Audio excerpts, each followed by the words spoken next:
Rece Davis, man, it is so cool. It is so cool. It's an honor to have you on with us. Chris and I have been looking forward to this episode for months when we started talking about the guests we wanted to have on. But we want to be respectful of your time, our listeners' time, our time. We're all busy guys. We are not slothful, as you already have told us earlier today. But, Rece, you've done everything at ESPN. But one thing you've done all along the way, you've been a humble star. And I've watched you from a distance, and I respect that a great deal. I want you just to coach us up for a few minutes here that we have with you. You'll see Chris and I both probably taking notes at times, just kind of learning from you. But let's just go quickly through some football stuff. We all know about Alabama, Georgia, Ohio State, Clemson, Notre Dame. Like, they're going to be in the picture. Give us one that's kind of off the radar that just might have the chops to surprise us at the end of the year. The first team that comes to mind, Jimmy and Chris, is Utah. I mean, that doesn't seem like it's too far off the radar because they were Pac-12 champions and played in the Rose Bowl last year. But they've got a multitude of starters coming back, especially on offense. And while they lost one of my favorite players, both from a personal standpoint and on the field standpoint, to watch in a number of years, Devin Lloyd, the linebacker, they replaced him with a transfer from Florida named Mahmoud Diabate, who was a very good player for the Gators and is going to step into that role. I don't know that he'll be Devin Lloyd, but he'll certainly be really good on defense. Kyle Whittingham runs a terrific, stable program, which is, not the norm necessarily in college football in this tumultuous time. So Utah's the first team that comes to mind because I think they can navigate the Pac-12. They get SC at home. Not sold on SC totally yet. This is a new deal and a new venture and a team full of free agents. So not saying they can't do it. They're wildly talented, but I'm just pumping the brakes and saying, let me see. So I think it's Utah, but their week 1 game at Florida, big game for Diabate, I'm sure. But that's a big game for them because Florida is a mediocre SEC team at this juncture. And even though it's in Gainesville, if Utah is going to be a playoff team, as I anticipate that they could be, then they need to go in there, and they don't have to blow them out or anything, but they need to go in there and show that they are capable of winning decisively and winning and showing that they look like a championship team. As you break down kind of the bigger picture, is there anybody in the ACC outside of Clemson? We saw Pitt came out of nowhere, right?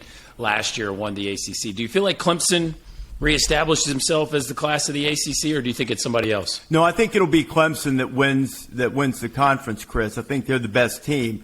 But the team that I almost chose other than Utah as a team to watch would be North Carolina State.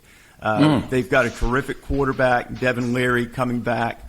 They, too, have a ton of returning guys. They have some holes to fill in terms of running back, but Leary is going to be really, really good. They've got 10 guys back on defense, and in addition to that, they have one of the top linebackers in the conference who was injured last year coming back, in Peyton Wilson. So they won 9 games last year, an abundance of experience returning. I think North Carolina State could be a team that could challenge, but if memory serves, and I'm taking a peek at my notes here, so I am right, the game against Clemson is in Death Valley. So that certainly is problematic for them because Clemson hasn't lost there since Howard's Rock was sitting out in the real Death Valley in the desert someplace. But I do think that North Carolina State, if somehow they could win that game on the road, if Clemson continues to struggle at quarterback, and North Carolina State's not going to struggle at quarterback, I'll tell you that. So I think North Carolina State could be a challenger. And I like Pittsburgh too, though I like Pittsburgh to win the other division in the last year of divisions in the ACC and to play in the championship game. Although that's a toss-up on the other side. Just about any of those teams could win it. Hey, Rece, you're in position like Chris and I are with basketball and baseball. You get to know these coaches at a whole nother level than we do. You're around them a lot. You read them, you see them, you study them, you're in their practices. Give me a common thread with those top guys, Nick Saban, Kirby Smart, Dabo. Like, what do you see that, like, they all have this in common? What would it be? Discipline, and that's a trite answer unless you know exactly what I mean. By discipline, I mean they exercise it and use it. I don't mean that they rule their programs with a iron fist and hand out punishment. They are resolute in what they do, and they don't vary from their belief system. That doesn't mean they don't adjust, that they don't change. They certainly change and evolve, but they are guided by their principles of what it takes to win. And those are different. Now, Nick and Kirby are more alike than different, given the fact that they were together for so long. And Kirby's his own man. I don't mean to suggest that he's just, a Nick Saban clone. I don't think there's anybody like Nick. And Dabo's a completely different personality, yet very effective and very disciplined in his own way. When I say there's no one like Nick, and I don't even think Kirby falls into this category, and it doesn't mean he's a better or worse coach. It's a personality trait that I believe. I've actually said it to Nick, and he just sort of looks at me and snarls. Most guys, most coaches, even high-level coaches, for whatever reason, it eats away at them, little by little, because of what they feel like they have to invest to be successful. And it chips away and chips away and chips away. And hopefully they find a way to be replenished along the way. But it eats at them. And it wears them down over time. Nick Saban is the only guy I've ever met that needs it like the rest of us need oxygen. Now, wow. Mike Krzyzewski might be similar, but I think Nick needs it like we would suffocate without oxygen. I don't know what he would do if he didn't do this. And I don't even think it's just about the breaking down of film and all of that. I really think that, he said something one time that is so true and that we could be reminded of often in our society. He said, there are no saints in coaching. Truth of the matter is that there are certainly no saints in broadcasting either. I can tell you that. And here's chief among sinners sitting here.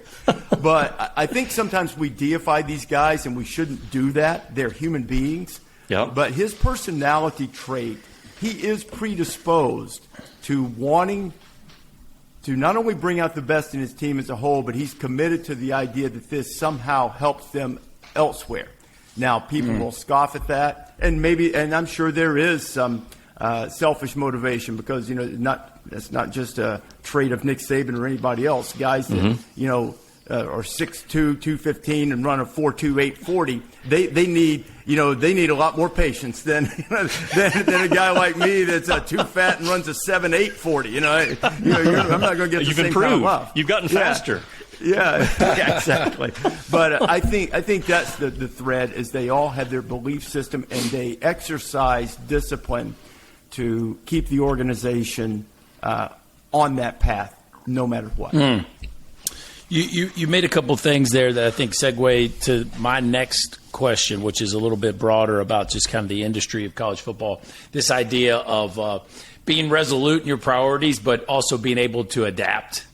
College football seems like it's in a season of that it needs to adapt, that it has to kind of figure out what 2.0 is going to look like. I don't know. This might be at 4 or 5.0 at this point. But there was some articles this morning about the college football playoff maybe policing itself, kind of becoming its own entity and ruling the sport of college football.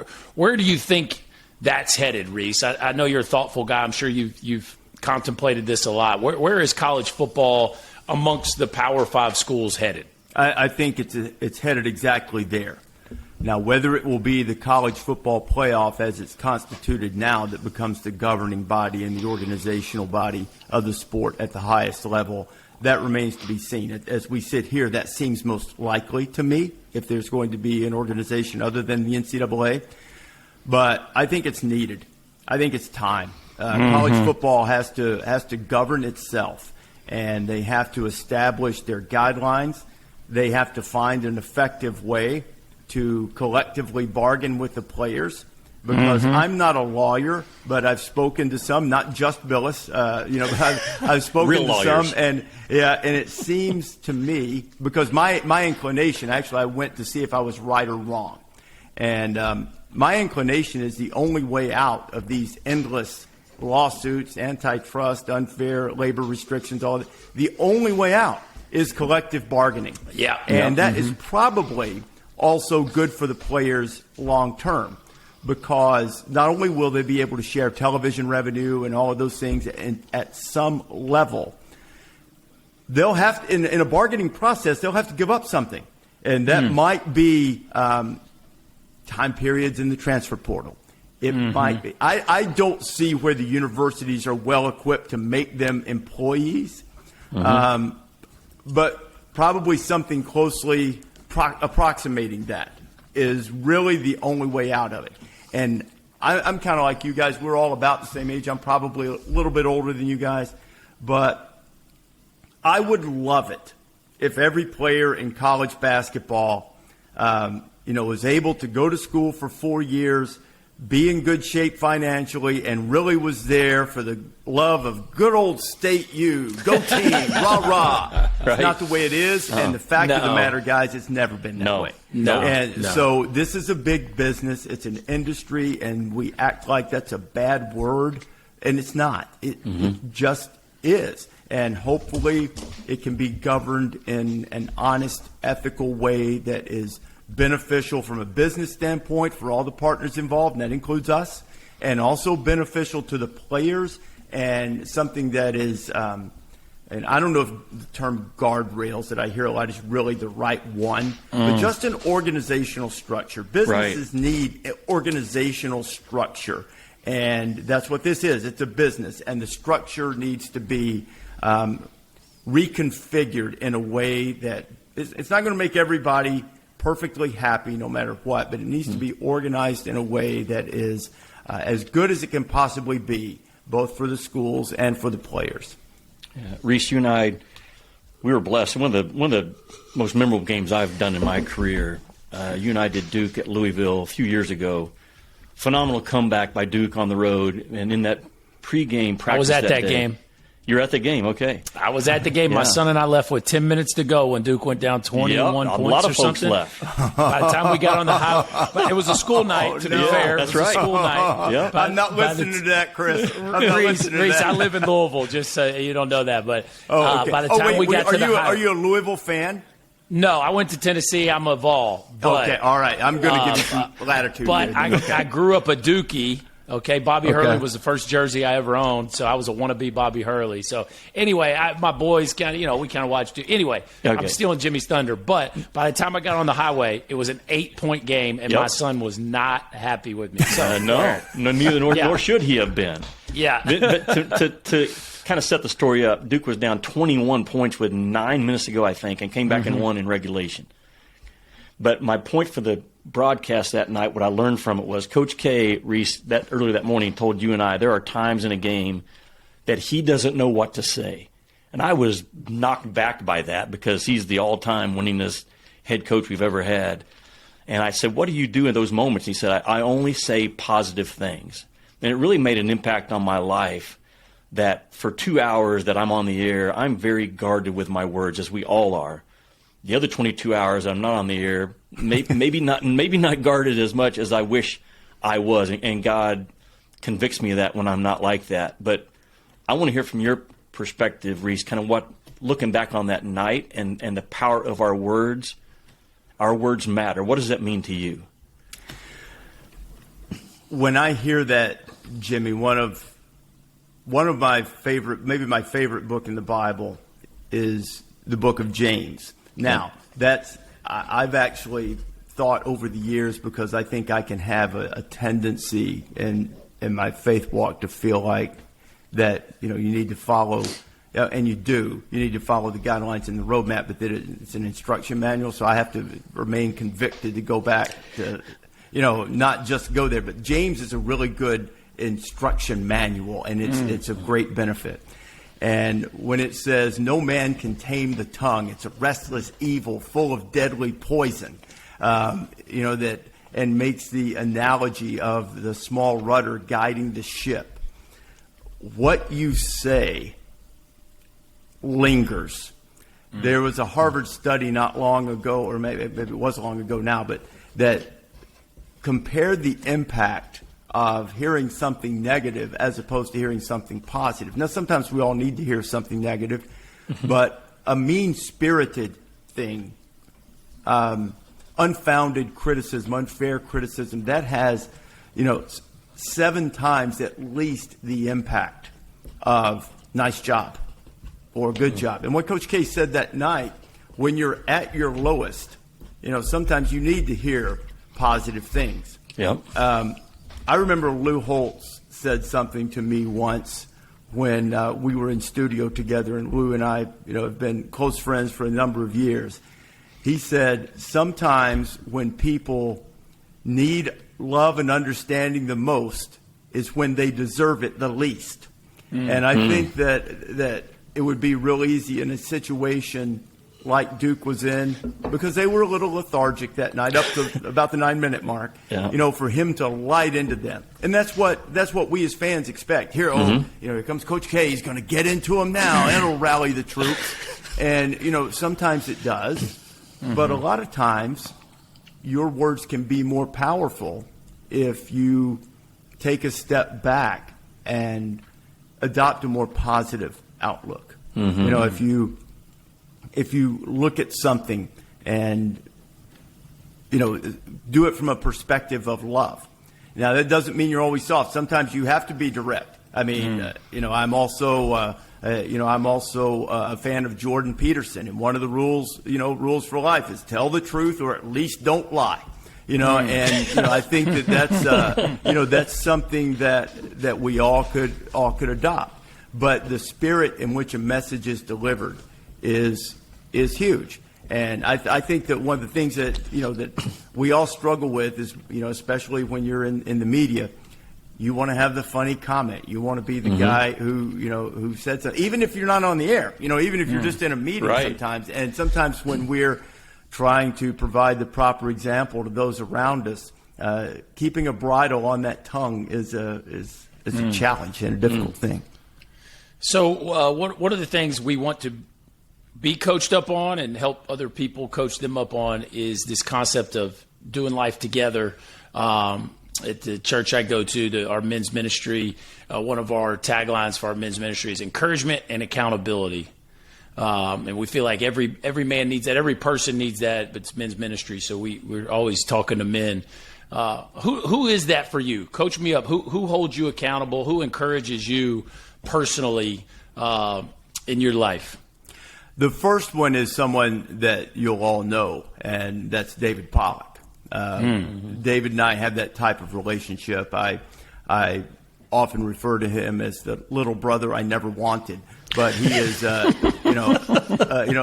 from that, David is a spiritual warrior, and he's unafraid, and so he's probably the first guy. There's some there's some other people in my life, from college and so forth, friends that I've maintained over the years that we'll share scriptural messages. One that I'm really close with. We'll share family stuff a lot. But those among guys that are recognizable, David would be the first one. And there's even another guy at ESPN that I've developed a really strong connection with spiritually, Jonathan Wiley. But Jimmy, you may know him. Yeah, he's one of our producers and just a strong man of faith and very convicted in doing the right thing. And I think that that those are the people among the people I work with that stand out first important in terms of that. Yeah, man, we all need it. I know I do. Rece, coaches, we could talk obviously 2 hours with you. You're a phenomenal communicator and a heart for people and others. Coach us up on a story or a scripture that really impacts you right now. Can you give us one?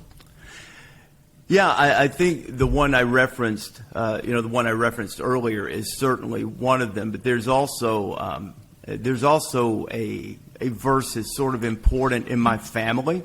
That my daughter, when my son was injured badly on the baseball field, and we almost lost him, she gave all of us these bracelets, And mine broke, so you might see I'm not really a bracelet guy, but I wear this one all the time, although I say that I don't have it on right this moment. But you'll see it on the air all the time. And inside it is a scripture from 1 Peter 5:10 that talks about after you've suffered a little while, that the Lord himself will restore you and affirm you.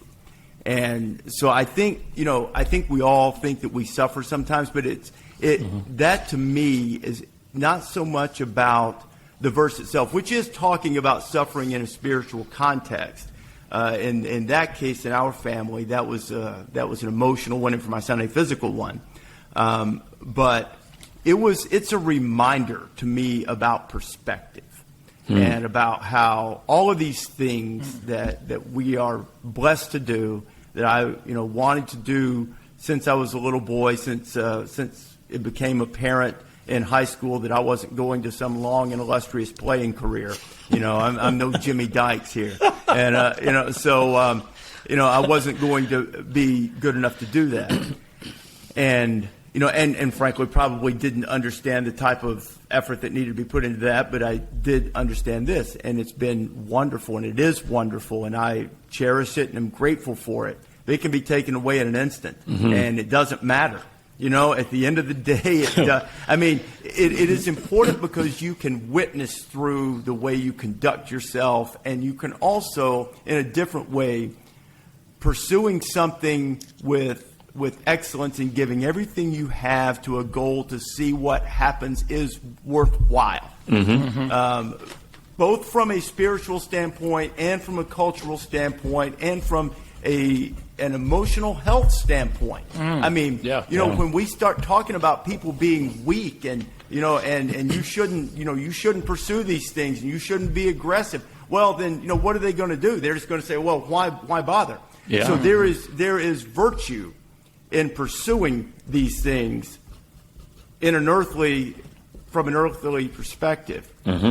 But it can be taken away in an instant, and all that really matters is your faith walk, and that is all that is going to resonate later. So you better put your trust in the right thing. And I'm not sitting here saying this from a perspective of that I do this perfectly or that I even do it well. Right. But I hope that at least the fact that I that I know that can hopefully keep me in check when I get off kilter. Well, I referred to you to start with as a humble star, and really there's no one at ESPN that I think plays that out day after day after day any more than you. Last question. Humility. What does that mean to you? I think just what the Lord tells us to do is consider others before you consider yourself. I think that I'm sort of predisposed, I think, to be that way, probably because of the way my parents raised me. I'm sure I can be obnoxious and cocky as the next guy, from time to time. I really try not to be. I try to be kind to people. But the people you hang around with kind of drags you that way at times on game day. Yeah, that can happen every now and then for sure. But you try to keep up. But it's a very nice compliment, and I always appreciate it very much when you say that, Jimmy. It's very meaningful to me. But I don't know that I sit there every day and say, try to be humble. I think it's more from a perspective of understanding your place relative to the Lord and what you're expected to do. And I almost feel guilty when we talk about these things publicly, because I'm sure there are plenty of people who hear this podcast say, well, I heard him say this, I saw him do that. I've screwed up plenty. Yeah. Plenty. And so I'm not sitting here saying that I've got all this figured out or that I've executed it as well as I would have liked. But I do know it, and I hope that keeps some perspective on it. That, I say, I'll draw this analogy, and I think like our buddy Seth Greenberg will occasionally accuse me and say, you can't stand coaches. And that's not true. I like coaches very much. But I think sometimes that we deify them because of their career path. And the same thing could be said about broadcasters. I'm no different than somebody who's chosen to do something else for a living. You know, I mean, just because I've chosen this and people happen to be able to see what I do for a living, it's, you know, I'm no different from them. And I really try to remember that you know, no matter what someone's walk of life is, that when you encounter them, you need to treat them with the love of the Lord, you know, and hopefully I do that more often than not. I try. So. Rece, you've been fantastic. We heard your heart today, and that's kind of what we want out of this podcast, is just to be coached up by guys that have a heart for growing their faith. I know the name of Jesus resonates with you daily. It shows in how you conduct yourself. None of us are perfect. We're all just real dudes, man, going through life together. But, man, thank you from the bottom of our heart for joining us. You're a busy, busy guy. We can't wait to watch you all fall, and I'll see you in the basketball season. But, man, thanks so much. You were outstanding. Appreciate you, Rece. I appreciate it. I appreciate what you guys are doing. Keep it up. This is really important. Men need things like this. I want to say one other thing. I heard something quickly, and I hope you guys will agree with this or amplify it. At a time when our young men especially are looking for direction, they're looking for a place to go, our faith-based institutions should be telling them, we want you. We want you with your energy. We want you with your your power and your commitment to something that is meaningful, and then teach them what that is. Disciple them along the way. But we should be actively engaging these young men that need direction, and our churches need to be trying to get those people in the fold. And you guys are helping do that with this. Oh, we appreciate you hopping on, bro. Yeah, that was strong. Thanks. See you, buddy. All right, man. Thank you, guys. I appreciate it.